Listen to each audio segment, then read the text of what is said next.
Recording हाँ पीयूष जैन ऐसा divide 32 into 4 parts, divide 32 into 4 parts which are in AP, such that the product of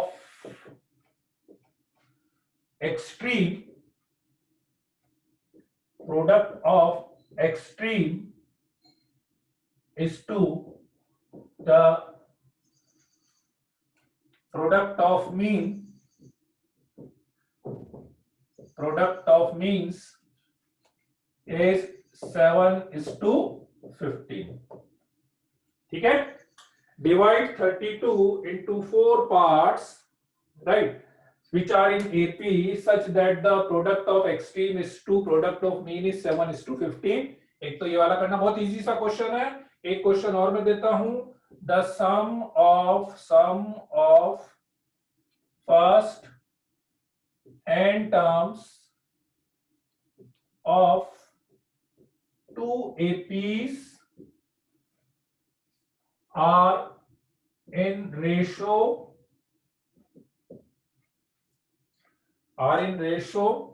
7n plus 2 n plus 4.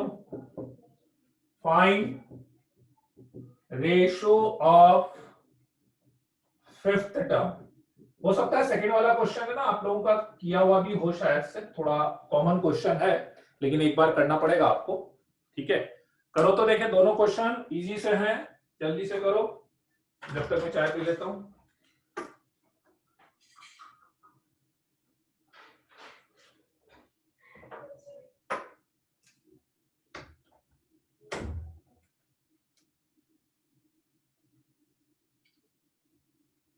To 6 10 14 14 to जा 28 और 60. हाँ सही है, सही है.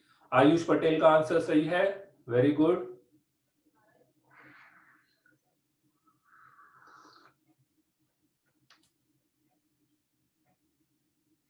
Very good. और किसका सही आया? आयुष का सही आ गया. अनुराग राठौड़ का सही आया है.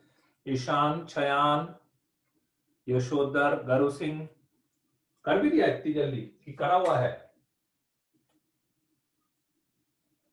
हर्षल का भी सही आया है. यश पोरवाल का सही आया है. गरु सिंह का सही आया है. Very good. प्रियांशु का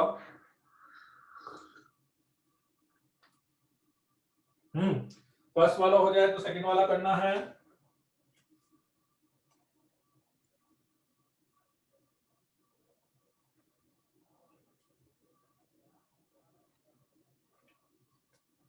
सही है, सही है. सबका आंसर सही आ रहा है. यशोवर्धन का, हर्ष किशोर का भी आंसर आ गया है. वैभव दूत का भी आंसर आ गया है.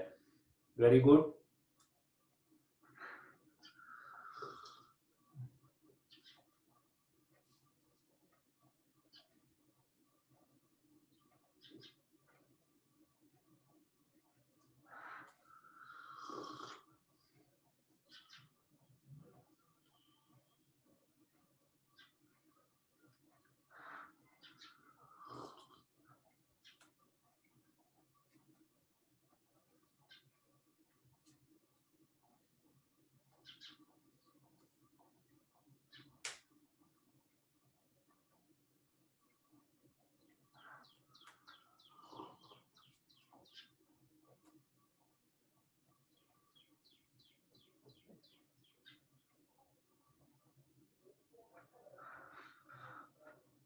बाकी बच्चों का नहीं आया क्या फर्स्ट वाला अभी तक? बहुत सारे बच्चों का नहीं आया अभी. हो गया. Very good.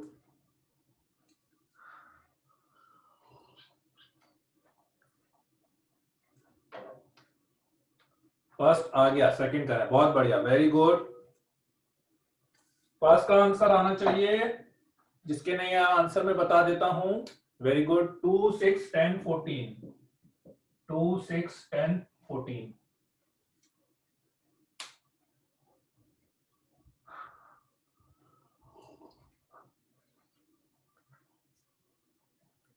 संडे को चाय पे चर्चा मीटिंग का नाम रख के ऑडियो वीडियो ऑन रख के बातें करते।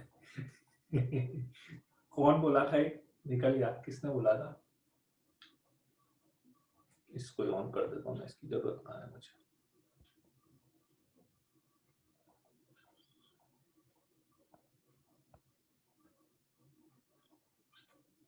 हाँ सही है, सही है, सेकंड का आंसर ये सही है। आयुष का सही है, वैभव दूत का भी सही है। उत्कर्ष आपका गलत आ रहा है सेकंड वाला। नहीं, हर्ष किशोर का भी गलत आ रहा है। हर्ष में तो तुमने शायद 5 सीधा इसमें रख दिया होगा ना, 7 पंजे पे नहीं 5। हाँ वेरी गुड सेकंड वाला।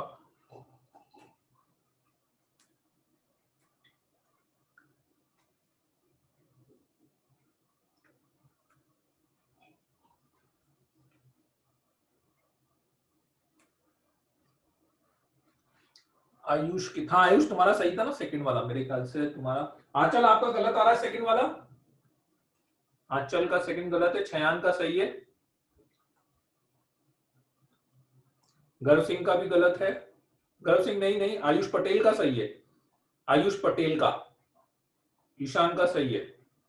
आयुष खेलवाल तुमने कितना बताया था? तुम्हारा आंसर मेरे को दिखा नहीं था। ईशान का सही है, पीयूष जैन का सही है, हर्ष किशोर का भी सही है। इति का गलत है, इति का।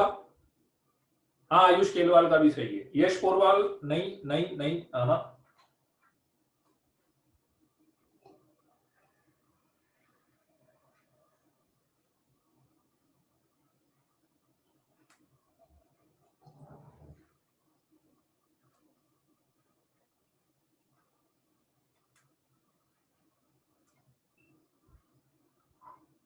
अक्षत दशोरे का सही। उत्कर्ष सिंह का अच्छा सही है, उत्कर्ष का भी सही है, सॉल्व नहीं करा हमने।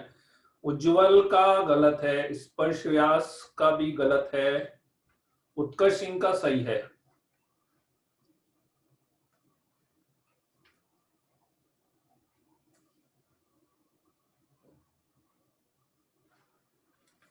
चलो करें क्या? हो गया। सेकंड जैसा सेम क्वेश्चन मॉड्यूल के, हाँ सेकंड बहुत कॉमन क्वेश्चन है। सेकंड बहुत कॉमन क्वेश्चन है अपने पास, है ना। गर्व सिंह का नहीं, गलत है। चलो पहले फर्स्ट वाला समझ लो, ठीक है। Divide 32 into 4 parts which are in AP, ठीक है। एपी में 32 है, 4 पार्ट्स में डिवाइड करना है। तो जैसे लास्ट क्लास में बताया था, a minus 3d, a minus d, a plus d और a प्लस 3d ले लेते हैं। इन सबका सम कितना आना चाहिए? 32। तो सबका सम 32 करेंगे तो 4a इज इक्वल टू 32 आ जाएगा, a is equals to 8 आ जाएगा। a is equals to 8 आ जाएगा। Now what is the meaning of that? Product of extreme is to product of mean. Product of extreme, this is extreme.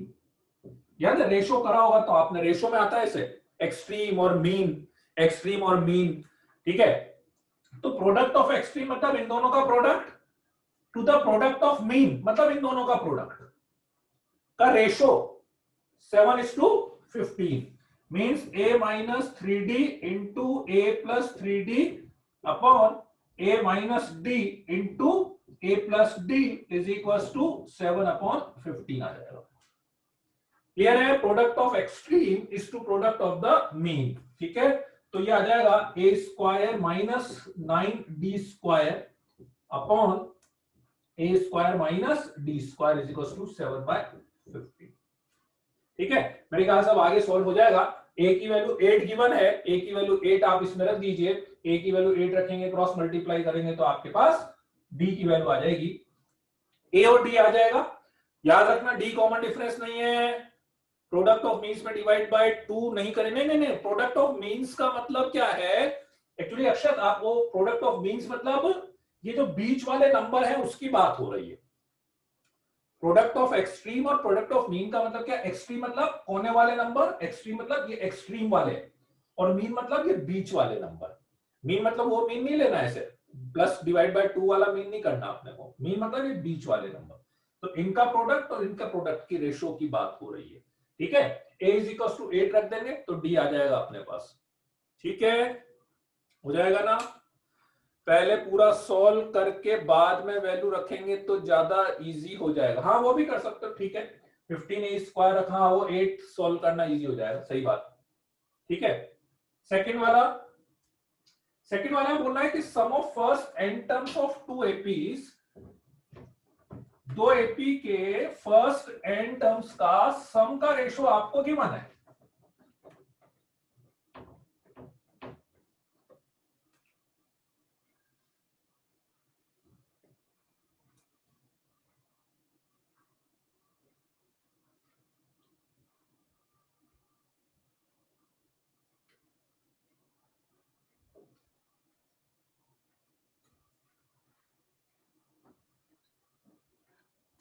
दो different AP के n terms के sum का ratio given है, तो find the ratio of fifth term, उनके fifth term का ratio अपने को निकालना। हाँ डी प्लस माइनस टू आ जाएगा, डी प्लस माइनस टू आ जाएगा।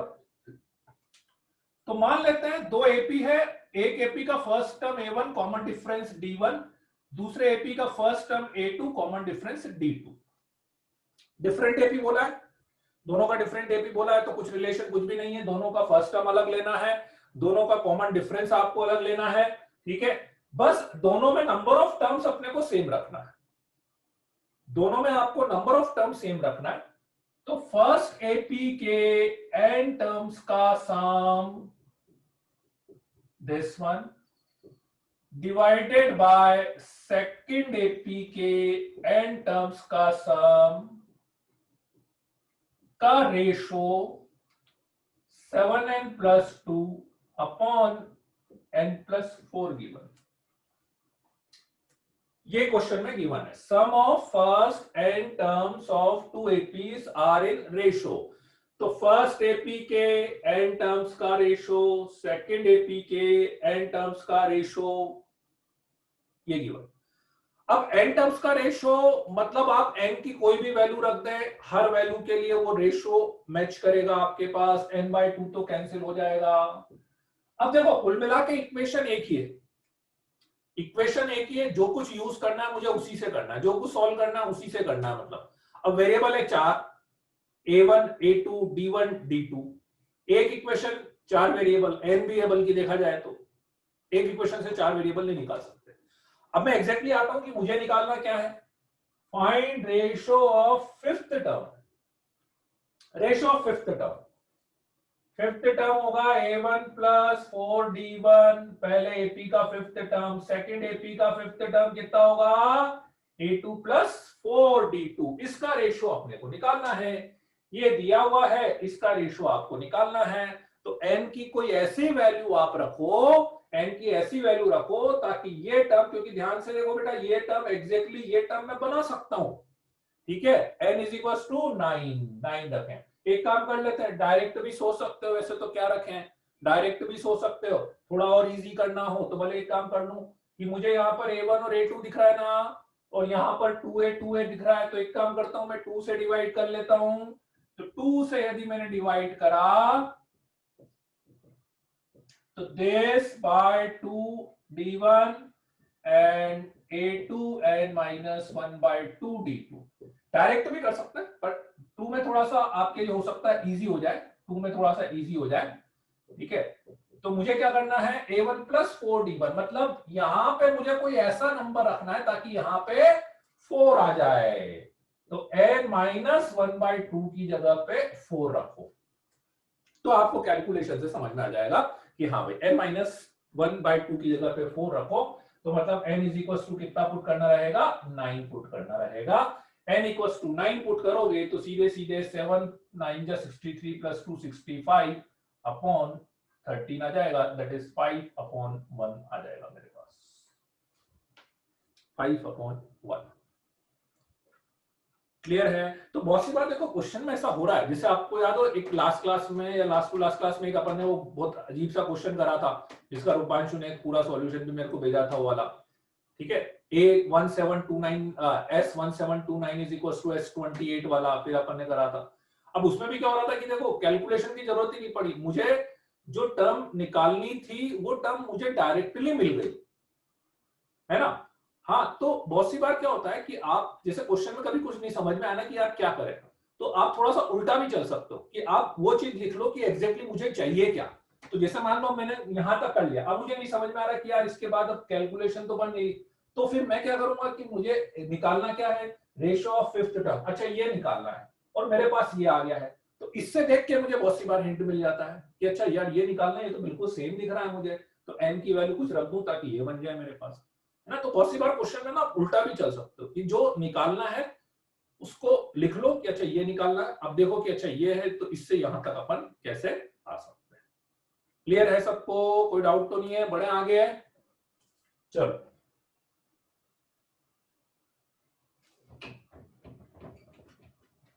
अब इसमें एक आध क्वेश्चन है ना वो ऐसे भी आते हैं, थोड़े अजीब से क्वेश्चन रहते हैं वो भी, वैसे कि आपको कुछ टर्म्स एपी में गिवन है और आपको चेक करना है बाकी तीसरे नंबर्स जो हैं वो एपी में है कि जीपी में है, ठीक है। तो अभी तो खैर अपन ने एपी पढ़ा है तो एपी वाले ही मैं कराऊंगा, फिर बाद में आपको दोनों मिल सकते हैं वो।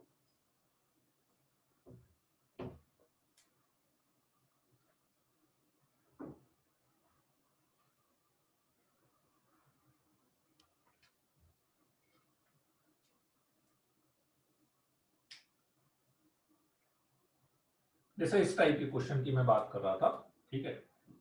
1/a 1/b 1/c are in AP, then prove that b plus c by a, c plus a by b, a plus b by c are in AP, है ना।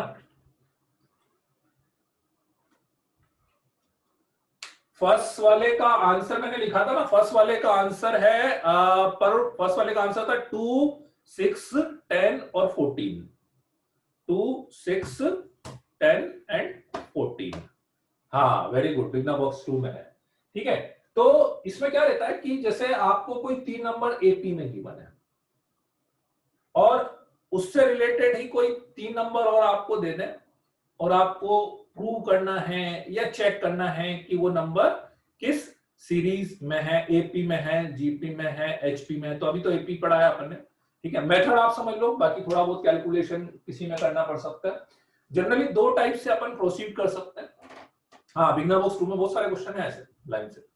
जनरली दो टाइप से अपन ऐसे प्रोसीड कर सकते हैं, दो टाइप से, ठीक है। एक तो अपन प्रॉपर्टीज का यूज करेंगे। प्रॉपर्टीज का कैसे यूज करेंगे, प्रॉपर्टीज का आप ऐसे यूज करोगे, प्रॉपर्टीज का कैसे यूज कर सकते हैं कि अपने पास प्रॉपर्टी थी कि आप एपी में कुछ भी ऐड कर सकते हो, सब्ट्रैक्ट कर सकते हो, मल्टीप्लाई कर सकते हो, डिवाइड कर सकते हो,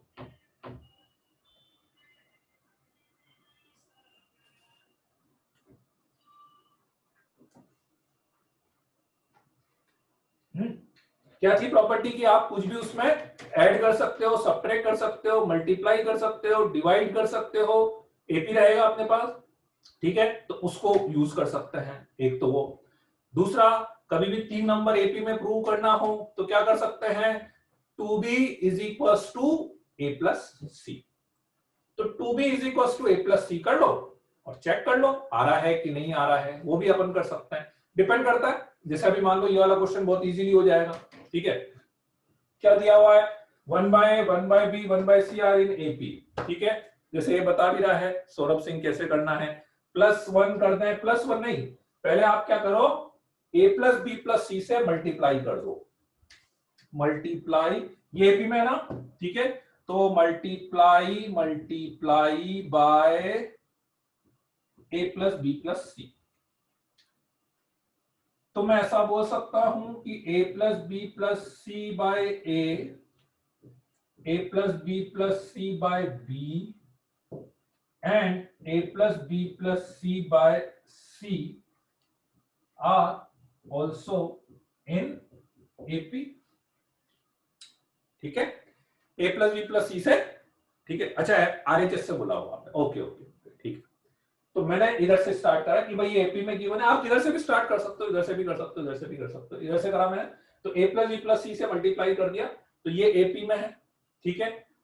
-1 कर दो सीधा, -1 करेंगे तीनों में तो भी एपी रहेगा, ठीक है। तो a plus b plus C by a -1, ठीक है, a plus b plus C by b -1 and a plus b plus C by c -1 are also in AP.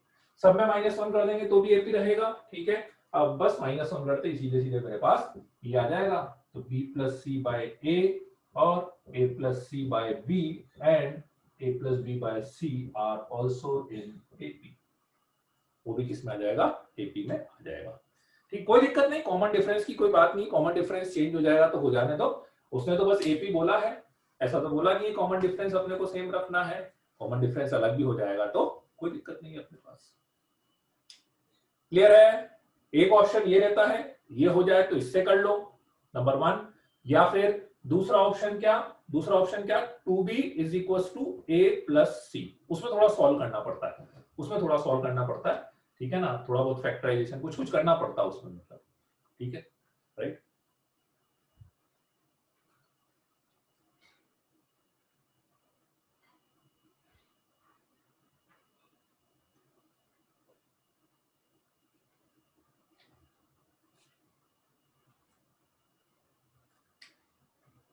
जैसे कि वाला क्वेश्चन करो, देखिए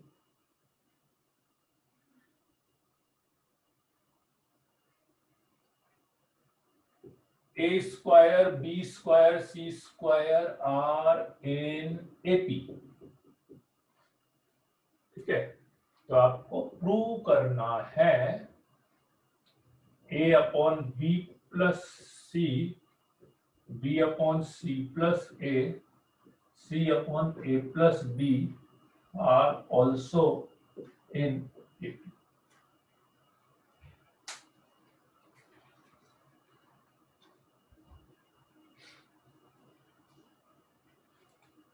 ए square B square C square AP में given है, ठीक है।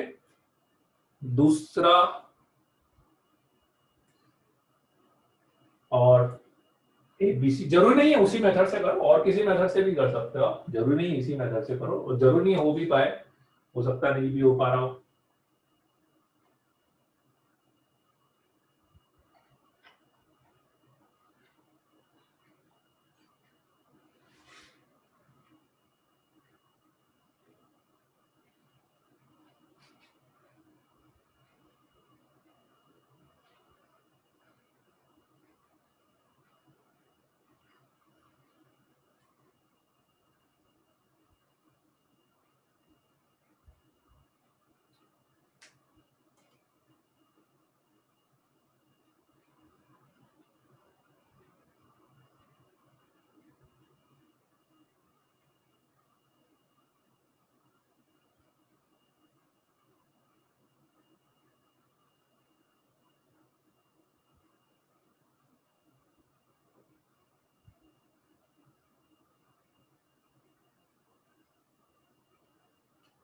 तो जाएगा उससे भी ना, ए प्लस सी का whole,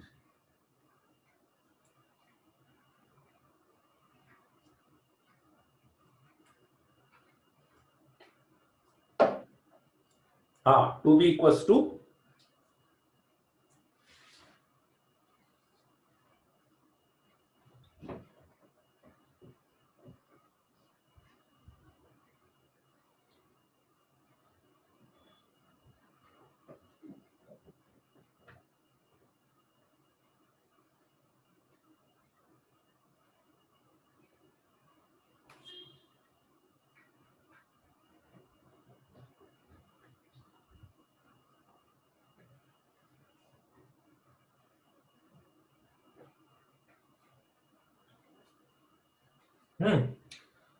if we reciprocal the terms then also the terms will be in AP। नहीं अंशिका, नहीं, रेसिप्रोकल करेंगे तो एपी नहीं रहेगा, रेसिप्रोकल करने पे वो एपी नहीं रहेगा। हाँ, एक ऑप्शन में और बता देता हूं जो अपन यूज कर सकते हैं, रेसिप्रोकल में तो नहीं रहेगा, आप जैसे दो एपी के करस्पॉन्डिंग टर्म्स को ऐड करेंगे ना तो एपी रहेगा, दो एपी के करस्पॉन्डिंग टर्म्स को आप ऐड करेंगे ना तो एपी रह सकता है। मतलब जैसे फॉर एग्जांपल है ना, रेसिप्रोकल तो नहीं कर सकते आप, लेकिन ऐसा कर सकते हो कि मान लो आपने बोला A1 B1 C1 AP है और आपने बोला A2 B2 C2 भी AP है, तो मैं ऐसा बोल सकता हूं कि A1 plus A2 B1 plus B2 and C1 plus C2 भी AP होगा, ऐसा मैं बोल सकता।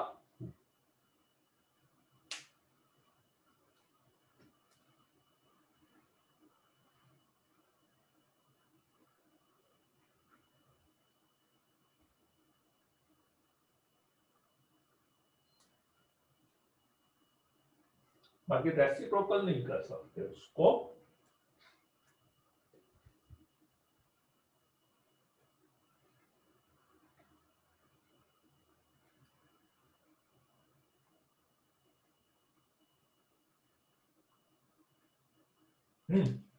हो गया क्या?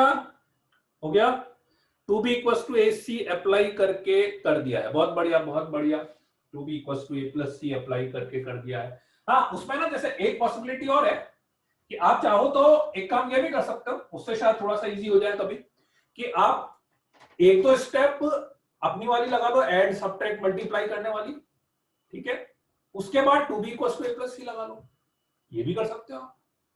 एक आध स्टेप जो आपको लग रहा है कि हाँ यार इससे ये थोड़ा इजी हो जाएगा, वो लगा लो, उसके बाद two B equal to A plus c वाली लगा लो। फॉर एग्जाम्पल जैसे इस क्वेश्चन में अभी एक आध स्टेप में थोड़ा सा इजी बना सकता हूं, है ना, कि इधर से करना अपन, इधर से ज्यादा ठीक लग रहा है मेरे को, इधर से तो क्या करेंगे, two B square equal to A plus c, कि जैसे a upon b plus c, b upon C plus a, c upon a plus b AP में दिया हुआ है, प्लस वन कर दिया मैंने, a upon b plus c plus one, b upon C plus a plus one and c upon a plus b plus one AP में दिया हुआ है, ठीक है।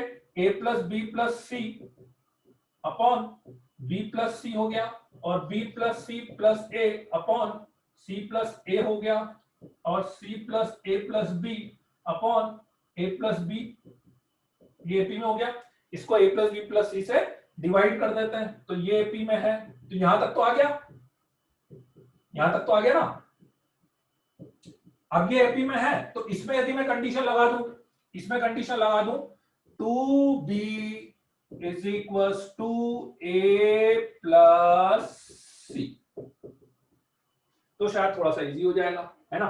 चलो, तो इसमें करा अपन ने cross multiply, two upon a plus c, ये इधर गया ये इधर गया, b plus c plus a plus b upon a plus b into b plus c, तो क्रॉस मल्टीप्लाई कर दिया, तो a B plus b square plus a c plus b C is equal to, इधर आएगा a plus c into two b plus a plus c, ठीक है।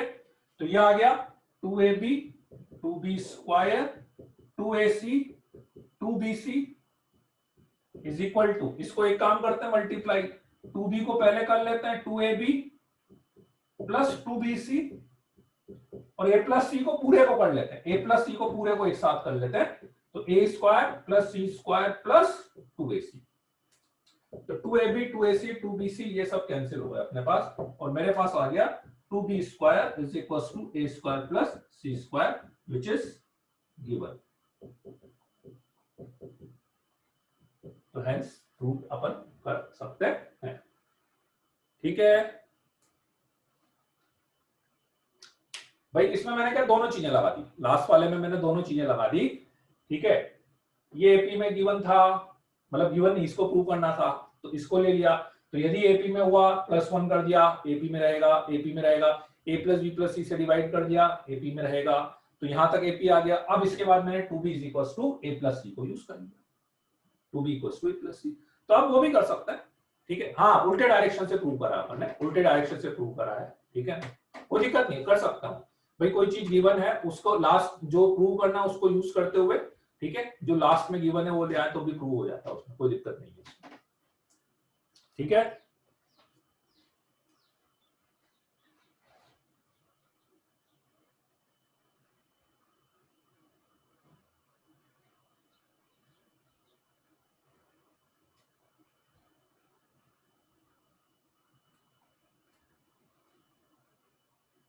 ये 1/a+b कहाँ पे बोल रहे हो?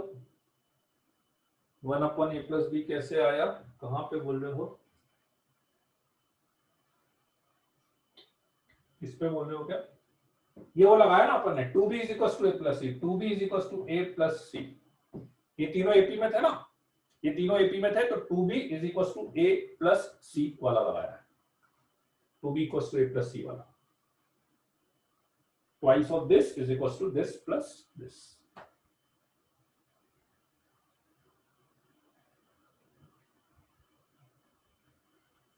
हाँ, अब वो थोड़ा सा प्रैक्टिस से आएगा यार, वो तो थोड़ा सा प्रैक्टिस से आएगा, मल्टीप्लाई डिवाइड ऐड करने वाला फंडा जो ना।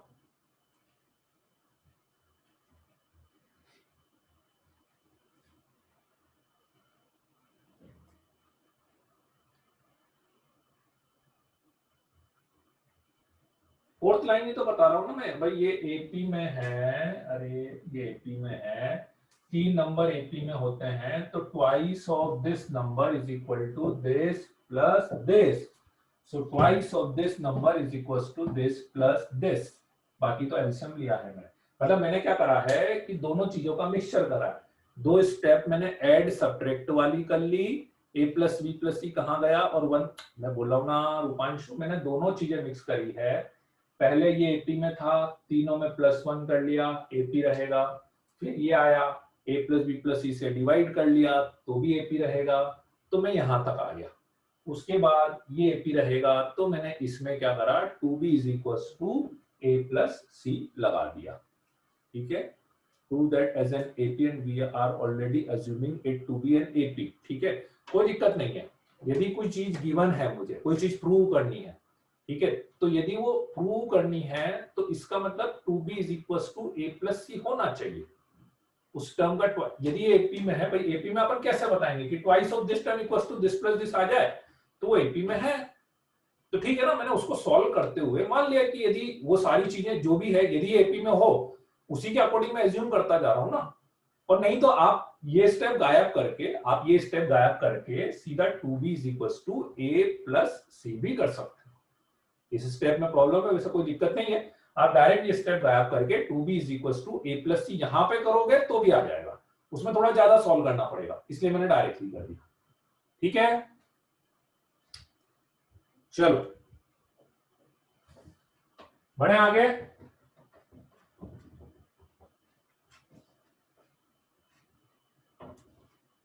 अब अपन आते हैं अर्थमेटिक मीन पर, कोशिश करते हैं आज एपी अपना पूरा हो जाना चाहिए यार, जैसे हो जाएगा।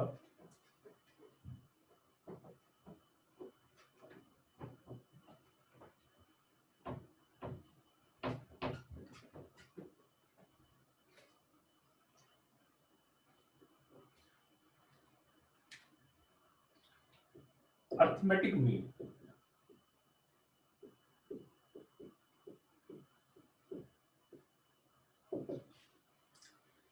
अर्थमेटिक मीन क्या है कि थोड़ा सा मतलब इसमें ना एक्चुअली एक कंफ्यूजिंग चीज हो जाती है। कितना है फेज 1 से 2 वीक, उत्कर्ष सिंह 2 वीक पीछे हो आप, बस ज्यादा नहीं हो, उनके भी यही चल रहा है सीरीज, लास्ट वाला पार्ट चल रहा है सीरीज के फेज 1 में।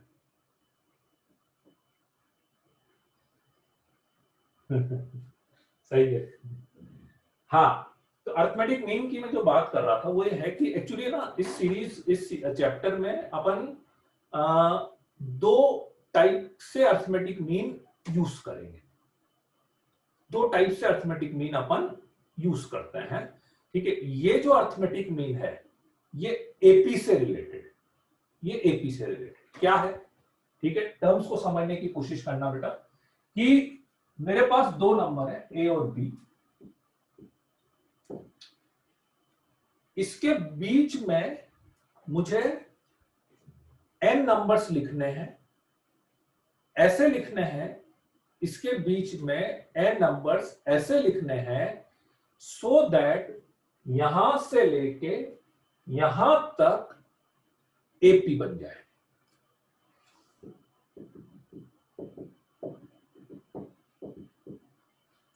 A1 A2 up to A। First number है लास्ट नंबर बी, और बीच में मैंने लिखा है A1 A2 up to AN, ठीक है। तो ये जो n नंबर्स लिखने हैं, ठीक है, right, right n numbers between A and B such that it become AP.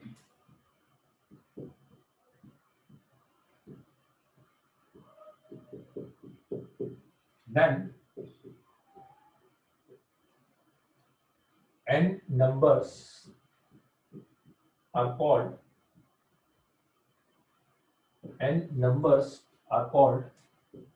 n arithmetic mean. ए और बी के बीच में मैंने ये n नंबर्स लिखे हैं, ठीक है। ये n नंबर्स मुझे ऐसे लिखने हैं सो दैट यहां से लेकर यहां तक मेरे पास एपी बन जाए। यदि ये एपी बन जाता है तो ये जो n नंबर्स हैं, इन n नंबर्स को मैं बोलूंगा n arithmetic mean between a and b. A और बी के बीच में मैंने n अर्थमेटिक मीन्स इंसर्ट करा दिए। ए और बी के बीच में मैंने n अर्थमेटिक मीन इंसर्ट करा दिए, ठीक है। चलो अब कैलकुलेशन पे आते हैं कि यदि ये करा दिए और मैं ये बोल रहा हूं कि ये एपी है, तो अब आप ये बताओ कि इस एपी में ए से लेकर बी तक कितने टर्म्स होंगे।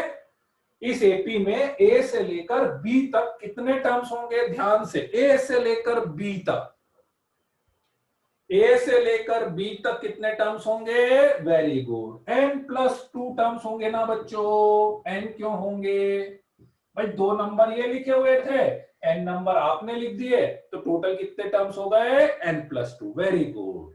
अब यदि ये n+2 टर्म्स हो गए, so this is the last term, this is the last term. Last term means कौन सा term, n+2 term. Last term मतलब n+2 टर्म, ठीक है। तो यदि मैं आपसे बोलूं कि इस एपी का n+2 टर्म है, कौन सा है वो, b है, तो आप n+2 टर्म का यदि फॉर्मूला लिखोगे तो ऐसा ही लिखोगे ना बच्चों, ऐसा ही लिखोगे ना। n+2 टर्म का formula a plus n+2 -1 into d is equal to b लिखोगे ना, ठीक है। a मुझे पता है, b मुझे पता है, n मुझे पता रहेगा, तो d की वैल्यू आ गई आपके पास b minus a upon n+1। d की वैल्यू आ गई, और d एक बार आ गया मतलब d मतलब ap का कॉमन डिफरेंस, बस। तो ap का कॉमन डिफरेंस मेरे पास आ गया, ठीक है, तो कोई दिक्कत ही नहीं है। अब आपका a1 कितना हो जाएगा, एक बार पूरा समझ लो, उसके बाद क्वेश्चन टाइप करना। a1 क्या आ जाएगा, a प्लस डी, a2 क्या आ जाएगा, a प्लस 2d, ऐसे करेंगे लास्ट में, तो an क्या आएगा, a plus n। D common difference आ गया, इसमें डी ऐड कर दिया तो ये नेक्स्ट टर्म आ जाएगी, इसमें डी ऐड कर दिया तो ये नेक्स्ट टर्म आ जाएगी, ऐसे करते जाएंगे करते जाएंगे करते जाएंगे तो ये नेक्स्ट टर्म आ जाएगी, और इसमें भी डी ऐड कर दोगे तो फिर आपके पास बी आ जाएगा, इसमें भी डी ऐड कर देंगे तो बी आ जाएगा, वो ठीक है, जरूरत नहीं है वो तो अपने को, तो a1 a2 an निकालना है। तो ये जो a1 a2 an मैंने निकाला है, these are called arithmetic means between a and b, ठीक है। हाँ, सारे सारे ए और बी के बीच में एन अर्थमेटिक मीन है। ये फर्स्ट अर्थमेटिक मीन बोलेंगे, ये सेकंड अर्थमेटिक मीन बोलेंगे, ये थर्ड अर्थमेटिक मीन बोलेंगे, ये nth अर्थमेटिक मीन बोलेंगे। कुल मिला के फॉर्मूला आपको एक ही याद रखना है, डी का, b minus a upon n+1, D का फॉर्मूला याद रखना है। डी आ गया तो सब में डी ऐड कर देंगे अपन, ठीक है। चलो इसको लिख लो, पहले मैं एक दो एग्जांपल कराता हूं।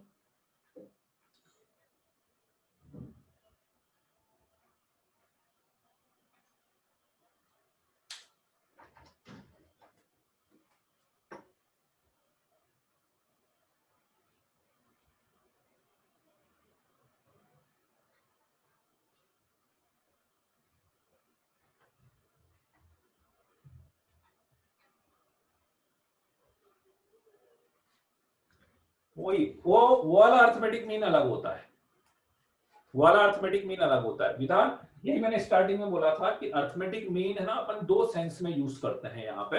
अभी जो अर्थमेटिक मीन है वो ये है, वाला अर्थमेटिक मीन भी आएगा आगे, ठीक है, वो कोई दिक्कत नहीं है, वो भी आएगा और डिफरेंस भी अपने को समझ में आ जाता है, कोई दिक्कत नहीं है इजीली, ठीक है। फॉर एग्जाम्पल जैसे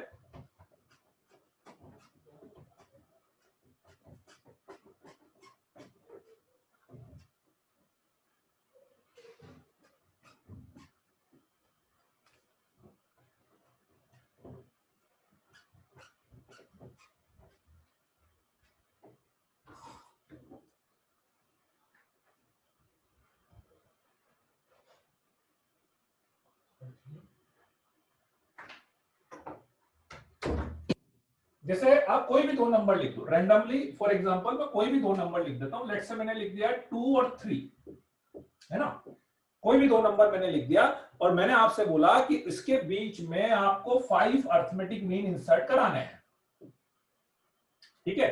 दो नंबर लिख दिए मैंने 2 और 3 और इसके बीच में मैंने आपसे बोला कि 5 अर्थमेटिक मीन इंसर्ट कराने हैं, ठीक है। तो that 5 arithmetic mean is what, A1 A2 up to A5। तो आपको केवल डी निकालना है, तो डी यदि मैं निकालूंगा b minus a upon n plus one, this is a, this is b, 3 minus 2 upon 5 plus 1, that is 1/6। तो d 1/6 अपने पास आ गया। तो अब अपन a1 में इसमें डी ऐड करेंगे तो a1 आ जाएगा, मतलब a1 कितना आएगा 2 प्लस 1/6, 6 2 12 प्लस 1 13/6। फिर इसमें डी ऐड करेंगे तो 13/6 में डी ऐड करेंगे तो 14/6 आ जाएगा। फिर इसमें डी ऐड करेंगे तो 15/6 आ जाएगा।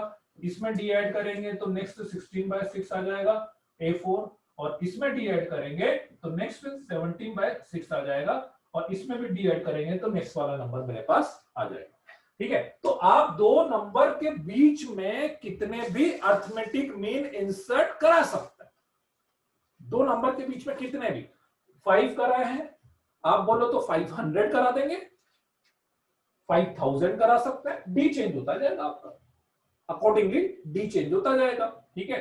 डी और डी क्या, डी ऐड करते जाइए तो सारी चीजें उसमें आ जाएगी अपने पास, ठीक है। assuming to be an AP then proving it to a given value will confirm our assumption, then proving given value will confirm, हाँ सही है, हम दो नंबर को लेकर एपी बना रहे हैं, हाँ उत्कर्ष, बिल्कुल बिल्कुल, दो नंबर के बीच में, और अपन दो नंबर के बीच में कितने भी नंबर इंसर्ट करा सकते हैं, ठीक है। अर्थमेटिक मीन का यूज, अर्थमेटिक मीन का यूज सबसे अच्छा ये कि एग्जाम में आता है ये बस।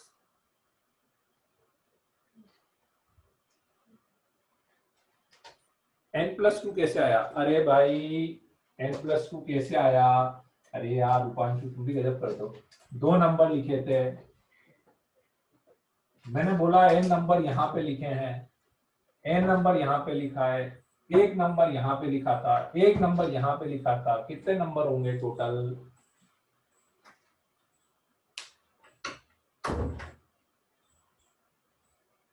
ठीक है।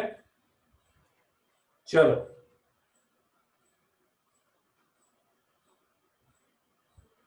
एग्जाम में नहीं आता, नहीं एग्जाम में आता है,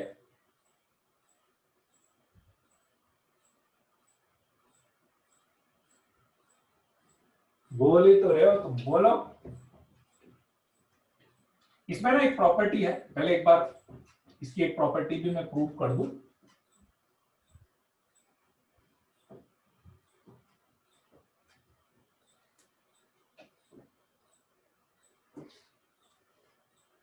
कि एक प्रॉपर्टी आप लिख लेना इसके बीच में, जैसे ए और बी था और उसके बीच में मैंने n नंबर्स इंसर्ट कराए थे, कौन कौन से, A1 A2 up to AN, है ना। एक प्रॉपर्टी आप इसकी लिख लेना, if n arithmetic mean be inserted between two numbers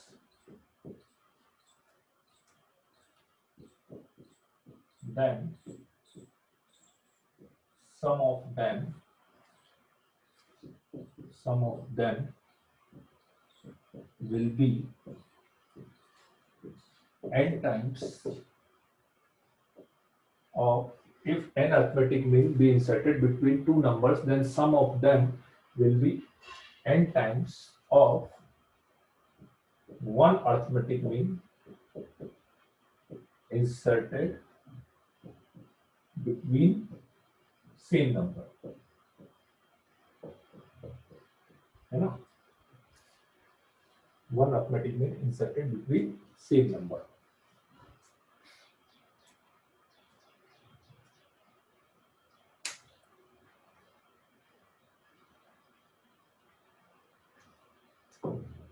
अच्छा, आज ब्लू शर्ट में तो नहीं था यार, ब्लू शर्ट तो आज तो नहीं पहनी मैंने रूपांशु, तो मैं तो नहीं हो सकता आज। ठीक है, देखो प्रॉपर्टी क्या है, प्रॉपर्टी यह है कि यदि आप ए और बी के बीच, नहीं केवल भैया तो बाहर ही नहीं निकलते, ए और बी के बीच में यदि अपन ने n नंबर्स इंसर्ट कराए हैं, तो if n arithmetic mean inserted, then sum of them, मतलब sum of them मतलब a1 plus a2 plus a3 up to an is equal to n times of one arithmetic mean inserted between same number. ठीक है, sum of them will be n times of one arithmetic mean inserted between same number. इसका मतलब क्या है कि इन दोनों के बीच में आपने एक बार n arithmetic mean इंसर्ट कराया, इन सबका सम, और इन्हीं दोनों के बीच में आपने एक बार एक arithmetic mean इंसर्ट कराया, और यह तो मुझे पता ही है कि this a is what, a plus b by 2 होता है, इसमें तो कोई डाउट ही नहीं है। ठीक है, this a is what, a plus b by 2 होता है। ठीक है, राइट, तो इसलिए ये बोला है question, if n arithmetic mean be inserted between two numbers, then sum of them, इन सबका sum will be n times of one arithmetic mean inserted between same number. इन्हीं दोनों के बीच में एक बार आप एक अरिथमेटिक मीन इंसर्ट करा दो, और ये कराओगे तो ये तो मुझे पता है कि a plus b by 2 होता है, तो बस सीधा सीधा वो ये बोल रहा है कि n times of a plus b by 2। ठीक है, अपन इसको प्रूव भी कर सकते हैं, बहुत इजीली प्रूव हो जाता है। कैसे, देखो इधर से आप यहां से लेके यहां तक एपी था ना, तो यहां से लेके यहां तक एपी है, तो यहां से लेके यहां तक भी एपी ही होगा ना, A1 से AN तक भी एपी ही रहेगा। ए हटा दूं, बी हटा दूं लास्ट में, तो वो जो बीच वाले टर्म्स हैं वो भी एपी ही रहेंगे ना। इस एपी में कितने टर्म्स, A1 से AN तक, ए और बी को छोड़कर n टर्म्स। तो इसका फॉर्मूला मैं लिख सकता हूं n/2 A1 प्लस AN लिख सकते हो सम का। यदि एपी है, n टर्म्स है, तो n/2 first term plus last term, ऐसा लिख सकते हो। वीडियो पॉज हो गया क्या? विधान बोल रहा है वीडियो पॉज हो गया है, तो चल रहा है यार।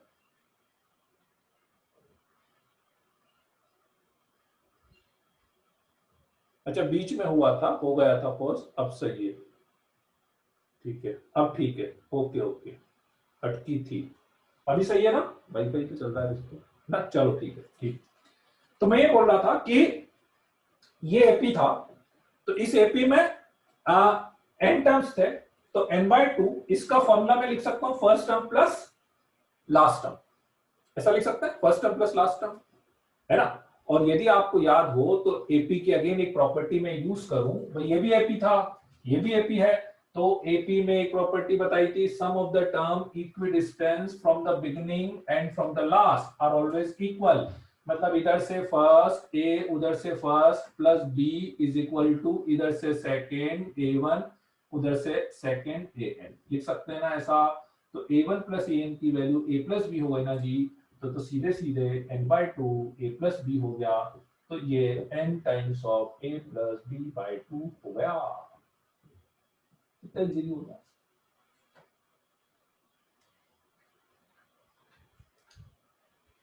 ठीक है, आई बात समझ में है। तो एक प्रॉपर्टी ये है कि कभी इसका सम निकालना हो तो directly n times of a plus b/2 लिख सकते। अच्छा है ना, अब जैसे ये स्टेटमेंट ना कहीं कहीं पे कंफ्यूज कर देता आप लोगों को कि अरिथमेटिक मीन वाली जो टर्म है ना, अभी अरिथमेटिक मीन में आगे ना ज्योमेट्रिक मीन भी आता है, हार्मोनिक मीन भी आता है। मतलब अब देखो आपको एक चीज समझ में आ रही हो सीधे सीधे कि जैसे ये तो अरिथमेटिक मीन हो गया, मतलब आप अरिथमेटिक मीन एग्जैक्टली जो अपन यहाँ पे बात कर रहे हैं, तो जैसे फर्स्ट और लास्ट नंबर के बीच में वो जितने भी नंबर्स अपन लिख रहे हैं, फर्स्ट और लास्ट नंबर के बीच में जितने भी नंबर्स अपन लिख रहे हैं, all are the arithmetic mean between those two numbers. First और लास्ट के बीच में इनडायरेक्टली एक तरह से वो उनके अरिथमेटिक मीन हो गए देखा जाए तो। ठीक है, तो अब जैसे मान लो मैं आपसे ये बोलता हूं, मैं आपसे बोलूं कि a b c are in AP, तो मैं ऐसा बोल सकता हूं क्या कि b is the arithmetic mean of a and c, b is the arithmetic mean of a and c. बिल्कुल बिल्कुल ऐसे जीपी में भी आएगा, बिल्कुल ऐसे ही एचपी में भी आएगा कि अभी मान लो मैं इसको एबीसी को जीपी में लिख देता, तो आई कैन से कि b is the geometric mean of a and c, b is the harmonic mean of a and c, तीनों में आता है। ठीक है ना, तो कुल मिला के बस बात वही है, अरिथमेटिक मीन मतलब ए और बी के बीच में अपन ने एन नंबर्स एपी में लिख दिए। ठीक है, चलो इस पे लिख लिया, अब एक दो क्वेश्चन कर लेते हैं इस पे।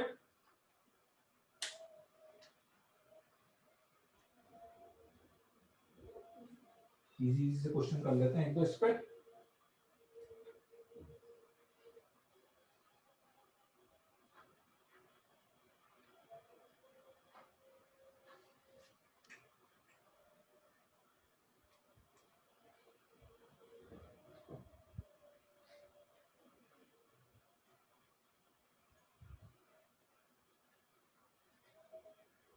नहीं लगता रूपांशु, अब तो आदत पड़ गई वैसे भी यार, तुम्हारी बातों का तो नहीं लगता, तुम ऐसी आदत पड़ गई अब तो वैसे भी।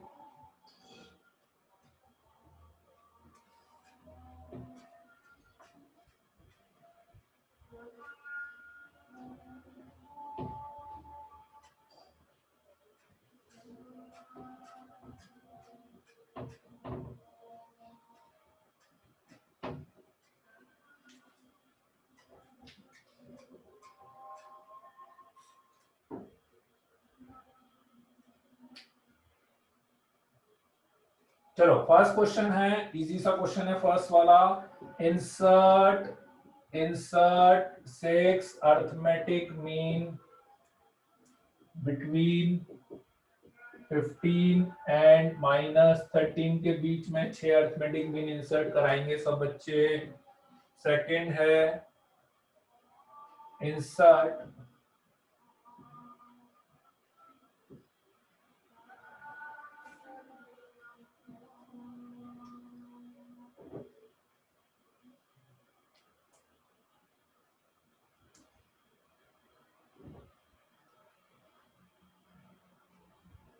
Question number second, an arithmetic mean be inserted between 7 and 71 in such a way। अभी टाइप मत करना, आंसर अभी मैं नहीं देख रहा हूं। an arithmetic mean be inserted between 7 and 71 in such a way that fifth arithmetic mean is 27 point n, point n। ठीक है,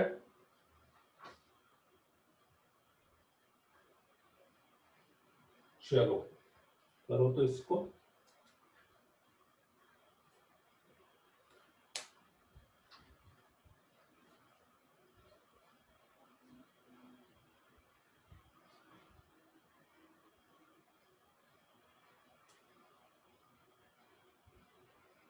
हाँ सही है, सही है।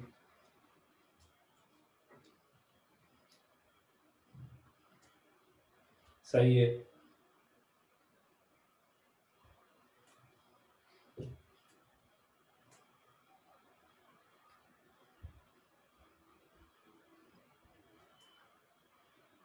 ये कितना 15 और -13। हाँ हाँ हाँ, चलो फर्स्ट वाला सबका हो गया, सेकंड वाला करेंगे। हाँ सही है, वेरी गुड। और सेकंड वाला हो रहा हो तो फिर थर्ड भी दे देता हूं मैं, सेकंड वाला भी इजी है।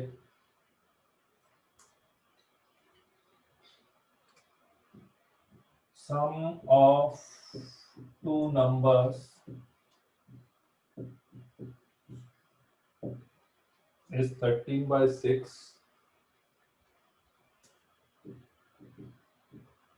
an even number of arithmetic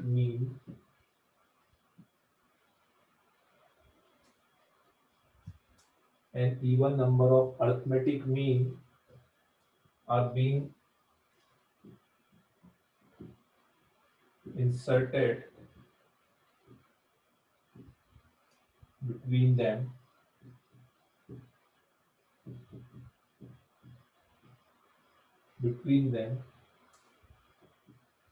and their sum exceeds their number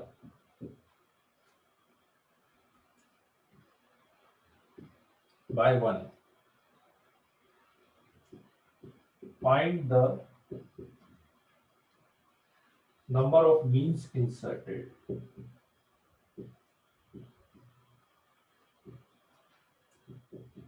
Number of mean inserted.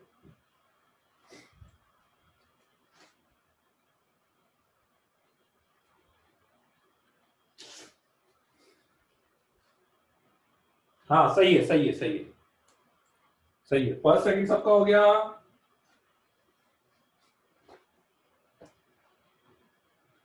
First वाले का आंसर आना चाहिए 11 7 3 -1 -5 -9।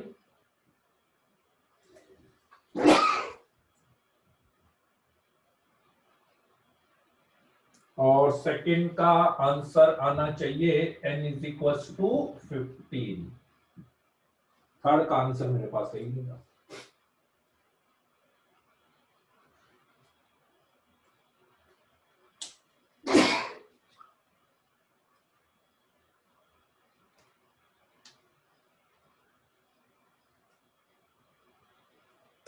थर्ड का 12 आ रहा है ना? हाँ सही है, थर्ड का 12 सही है शायद।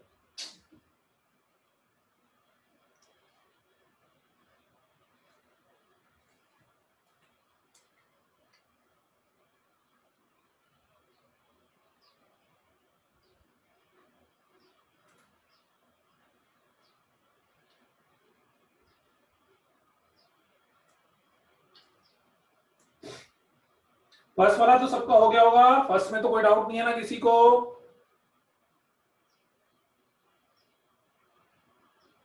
सेकंड वाले में किसी किसी के अलग आंसर आ रहा है, सेकंड वाला अपन डिस्कस कर लेते हैं। सेकंड वाला किसी किसी के अलग आंसर आ रहा है।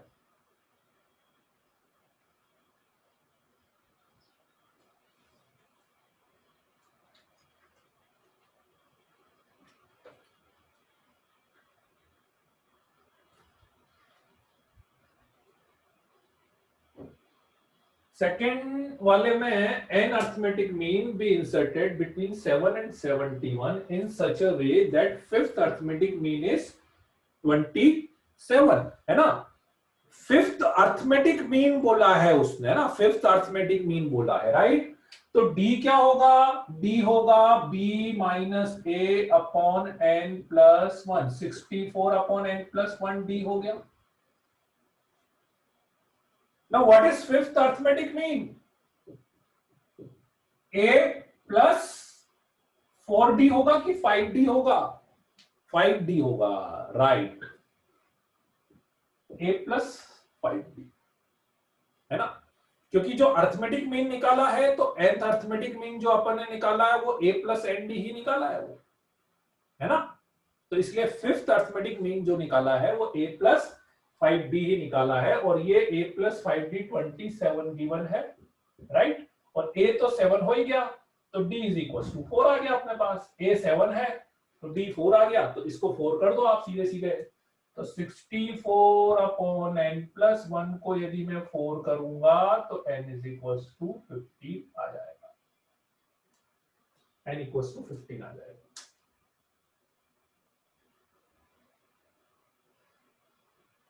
बोलो। हाँ हर्ष किशोर, क्या डाउट है? वन डाउट, वन डाउट, कौन सा डाउट?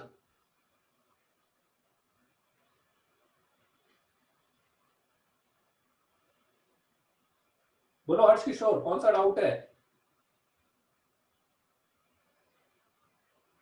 मैंने कुछ भी नहीं बोला। अरे लिखा हुआ है तुम्हारा यार, क्या बात कर रहे हो यार? अबे क्या बात कर रहे हो? पेन कहाँ लेना है इसका?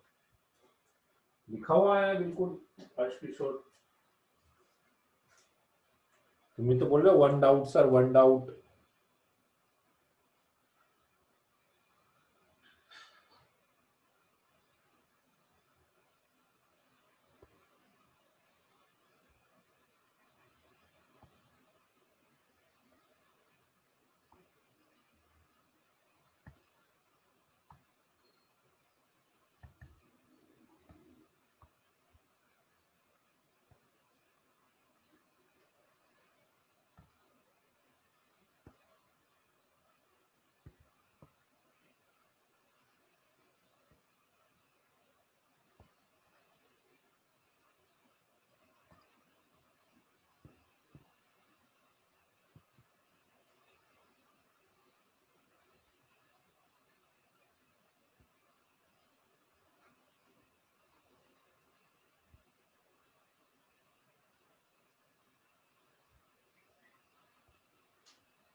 चलो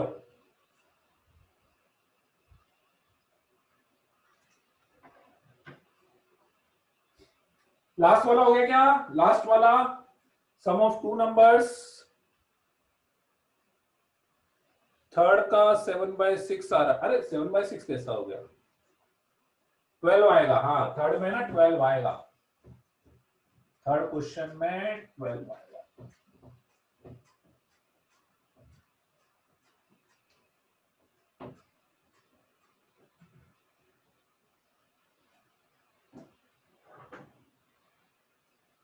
सम of two numbers is 13/6। A और बी मान लेते हैं दो नंबर्स, तो a plus b is equal to 13/6 दिया हुआ है।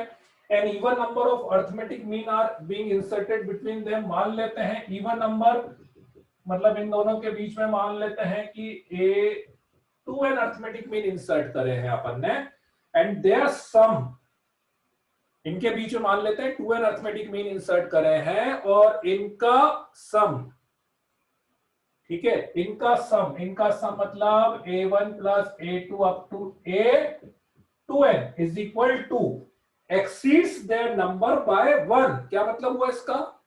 Exceeds their number by 1, exceeds their number, इनका सम मतलब जितने ये नंबर है, मैंने 2n माने, अर्थमेटिक मीन 2n माने हैं, ठीक है, मतलब इन सबका सम जो होगा वो 2n प्लस 1 होगा, 2n प्लस 1 होगा।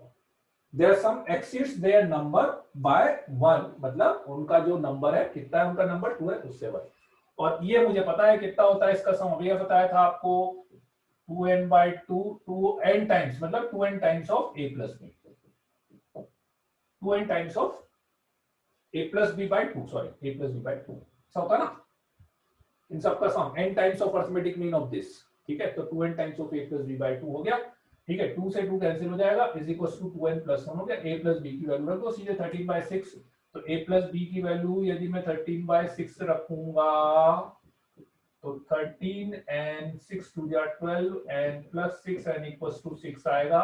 अपन ने अर्थमेटिक मीन कितने लिए हैं? 2n माने हैं, अर्थमेटिक मीन अपन ने 2n माने हैं। हाँ n भी मान सकते हो, वो कभी जनरली क्या रहता है, जैसे इवन नंबर मानना हो ना तो 2n मान लो, ज्यादा इजी रहता है, इवन नंबर मानना हो तो 2n मान लो, ठीक है।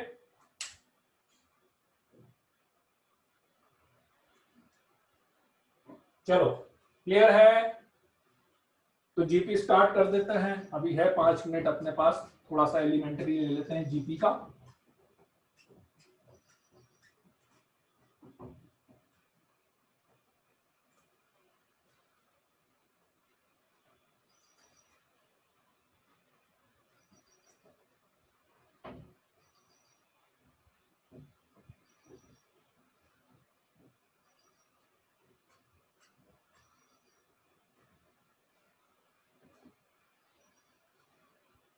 हाँ बस एम इतना सही है, एम इतना सही है।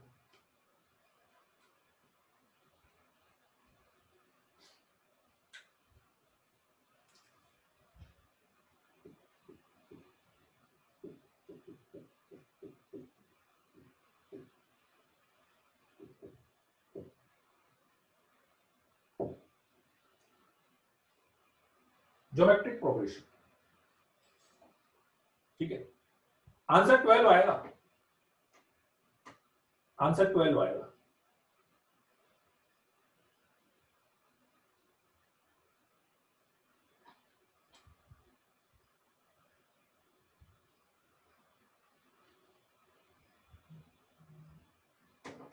ठीक है। ज्योमेट्रिक प्रोग्रेशन क्या होता है कि ज्योमेट्रिक प्रोग्रेशन होता है अपने पास कि आपके पास जैसे कोई भी नंबर आप लेंगे तो एपी में अपन क्या कर रहे थे, ऐड कर रहे थे, है ना। एपी में अपन ऐड कर रहे थे, तो जीपी में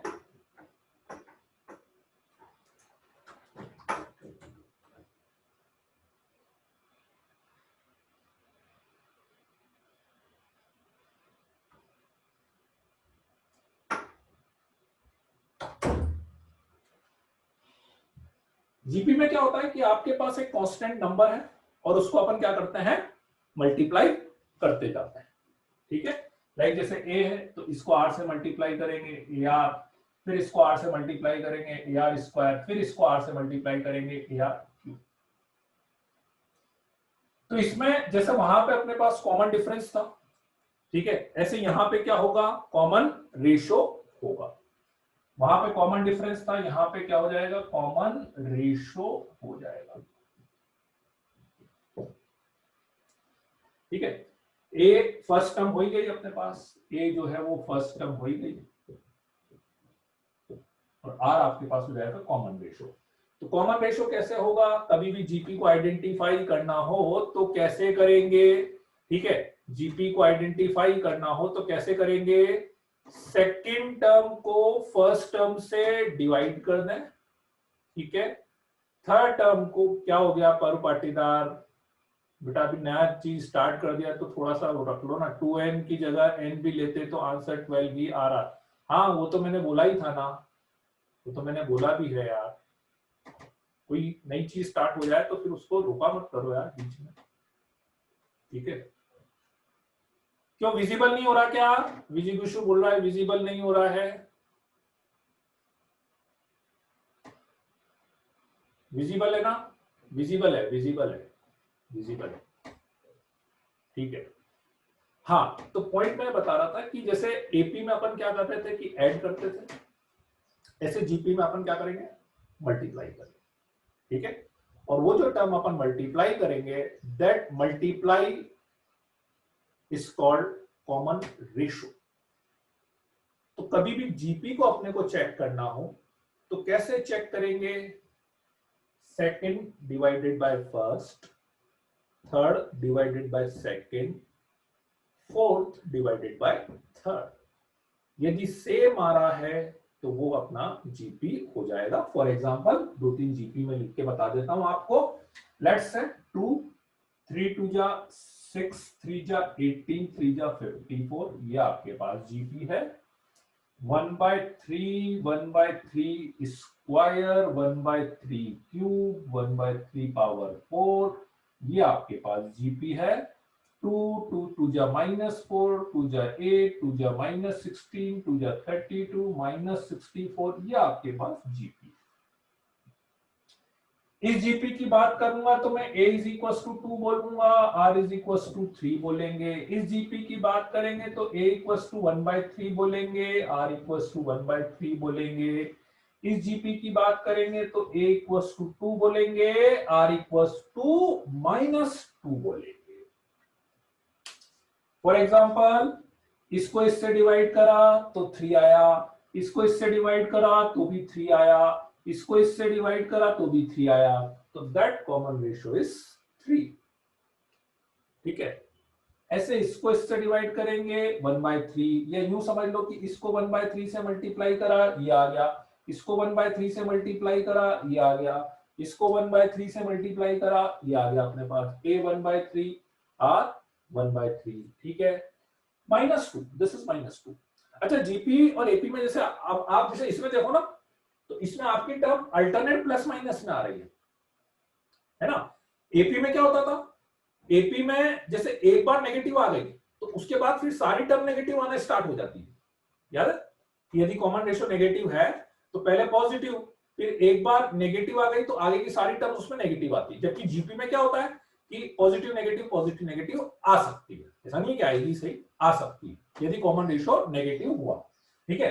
तो इसका मतलब मान लेना कि कभी भी यदि कोई alternate plus minus negative term आ रही है ना, तो इसका मतलब वो जीपी चल रहा होगा। जीपी के कारण जीपी में ही अल्टरनेट टर्म जो है ना वो प्लस माइनस आ सकती है, अदरवाइज नहीं आ सकती, ठीक है।